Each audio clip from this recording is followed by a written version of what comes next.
Bueno, pues primero que todo, buenas tardes, bienvenidos a este programa de filosofía. Hoy vamos a hablar especialmente sobre tres filósofos importantes, Sócrates, Platón y Aristóteles. Especialmente vamos a profundizar sobre la naturaleza humana y si es posible eh, alcanzar la felicidad o si existe un objetivo común o cómo. Me presento, mi nombre es Juan José Builes, mi compañero Cristian Avendaño. del programa de filosofía. Entonces vamos a abordar desde la parte de Sócrates qué es la naturaleza humana. Pero primero que todo vamos a contar un poco sobre él. Por ejemplo, Sócrates es considerado uno de los pues, padres de la filosofía occidental y su influencia ha sido enorme tanto en el pensamiento filosófico y moral.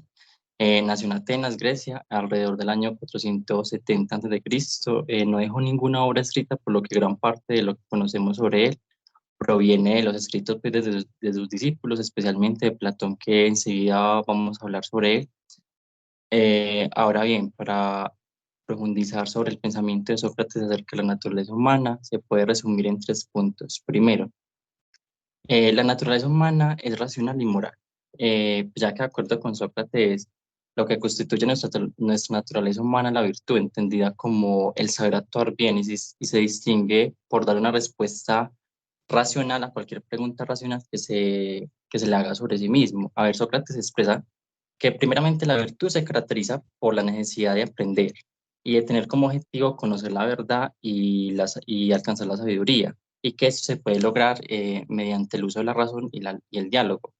Además, por otro lado, dice que esas son las condiciones necesarias para alcanzar la felicidad.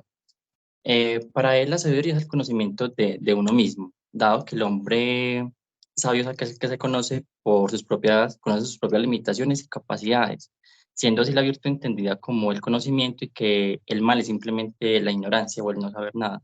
Según él, si alguien sabe lo que es correcto, pues actuará de forma correcta. Por lo tanto, la ignorancia es la causa del mal, el conocimiento es la clave para hacer el bien.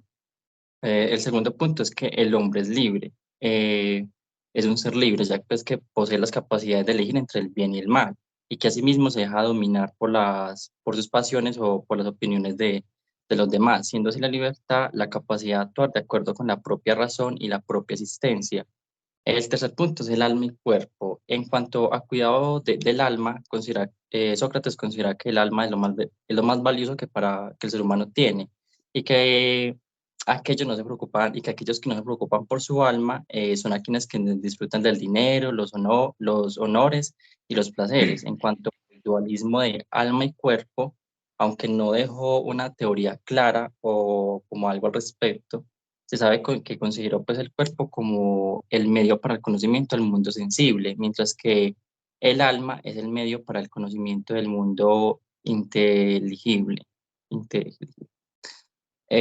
Bueno, ahora pasando a Platón, la verdad es que pueden existir una similitud de ideas, aunque no iguales, con Sócrates, ya que Platón fue discípulo de Sócrates y su filosofía se basa más en las enseñanzas de su maestro. Sin embargo, pues Platón también desarrolló sus propias ideas que son expuestas en sus diálogos. Crea que la naturaleza humana es dualista, que el hombre está formado por un cuerpo material y un alma inmortal. El cuerpo pues es fuente de pasiones y deseos que pueden llevar pues al hombre al error y al sufrimiento, mientras que el alma por su parte es la parte racional del hombre, es la que permite alcanzar la sabiduría y la virtud. Por otra parte, Platón creía que la felicidad es un estado de perfección del alma, ya que el hombre feliz vive de acuerdo con la naturaleza de su alma. Ahora mi compañero Cristian nos va a hablar un poco más sobre él y más adelante sobre Aristóteles. Aristóteles. Pues bueno, como decía aquí el compañero Juan, perdón, Platón es un filósofo muy importante de la Grecia antigua, sí, de los comienzos. Platón fue un filósofo nacido en Atenas que vivió entre el año 427 y el 347 a.C. Discípulo de Sócrates y maestro de Aristóteles, es uno de los filósofos más influyentes en la historia de la filosofía, del campo filosófico. En el año 387, más o menos, fundó la Academia, una escuela filosófica que perduró por 900 años aproximadamente, en la que enseñó una de las como asignaturas más importantes de la época, ¿sí? Lo que era la matemática, la medicina, la retórica, la astronomía, entre otras disciplinas importantes. Platón fallece en el año 347, pues antes de Cristo, a la edad de los 80 años en la ciudad de Atenas, luego de dedicar los últimos años de su vida a la enseñanza y a la formación de muchos jóvenes pensadores, de amigos y de políticos. Ahora bien, pasándonos ya por este otro filósofo Aristóteles, los datos que tenemos de este filósofo es que es nacido en el año 384 en el noroeste de Grecia. Formaba parte de una estirpe muy importante, ya que pues viene de familia de médicos que llevaba varias generaciones sirviendo a la familia real de Macedonia. Aristóteles fue enviado a Atenas para estudiar justamente como en el mejor lugar posible para una mente polifacética como era la de él, que es la que conocemos como la Academia de Platón. Ahora bien, ¿qué piensa o qué dice Aristóteles acerca de la naturaleza humana, de este pensamiento? Él dice que todos los hombres desean por naturaleza saber. Es de hecho una maravillosa manera, como un abrebocas, de comenzar, y es lo que resume nuestra naturaleza. O sea, deseamos saber a toda costa y por encima de todo. Eh, Algo muy importante es que el concepto filosófico de la naturaleza humana tienen una larga historia. En la cultura occidental, su estudio comenzó con Sócrates en el siglo IV, pero fue realmente Aristóteles quien sostuvo que la naturaleza humana se caracteriza por atributos únicos, en particular por la necesidad de socializar y la capacidad de razonar. Ahora bien, su profundo interés en la naturaleza humana y en su obra, de hecho, que la conocemos como la Ética Nicomaquea, él establece como un punto de partida con el fin último de todo ser humano, es la felicidad. Y ahora bien, esa pregunta pues que muchas veces nos hemos preguntado, la hemos estudiado, qué es ese pensamiento y qué es la felicidad para Aristóteles? En este momento en la naturaleza humana, Aristóteles sostiene que nuestra finalidad es la búsqueda de la eudemonía. ¿Esto qué quiere decir? Que puede traducirse literalmente como la felicidad. Aristóteles nos indica que en ese propósito o llamado natural es algo más grande y a un fin mayor que transciende a nuestra propia existencia, ya que la felicidad es un camino personal. Algo muy importante para tener en cuenta es que, de hecho, en la metafísica de Aristóteles, él fija como el objeto como la primera filosofía. Y es aquí donde él abarca que es como la ciencia sobre los primeros principios y causa de la existencia, sobre el ser en general, sobre la esencia, a diferencia de otras ciencias que estudian un ser determinado o concreto.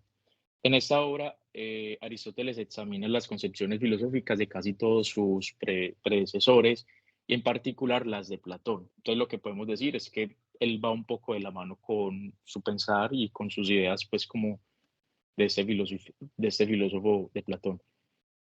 Sometiendo a una severa crítica, él, esta doctrina, él como que critica un poquito la doctrina platónica, ya que pues se basa como en esas ideas que según Platón componen la esencia de las cosas y existen independientemente pues como de ellas, ¿sí? Ahora bien, ¿cómo alcanzar esta felicidad? Para alcanzar la verdadera felicidad, Aristóteles en su libro, como lo mencioné anteriormente, La Ética de Nicomaquea, sostiene que el ser humano necesita basarse en una vida de acciones virtuosas, sosteniendo el pensamiento, sosteniendo tres bases fundamentales: el pensamiento, la justicia y la razón. Él identifica estas tres formas de vida que buscan la felicidad. El primero está guiado pues como por el placer, en que la felicidad se encuentra en la satisfacción de los impulsos. Para Aristóteles, esa forma de vida es comparable a la de los animales. La segunda, pues así como importante, es la vida política, en la que el individuo busca la felicidad a través de honores, de grandes hazañas y de riquezas. Y el tercer punto es la forma más alta de vida, que el filósofo llama contemplativa. En esta, por así decirlo, en esta modalidad, el individuo actúa de forma puramente racional y entiende que la felicidad es un fin en sí mismo. Así que, de momento, esto es todo por ahora.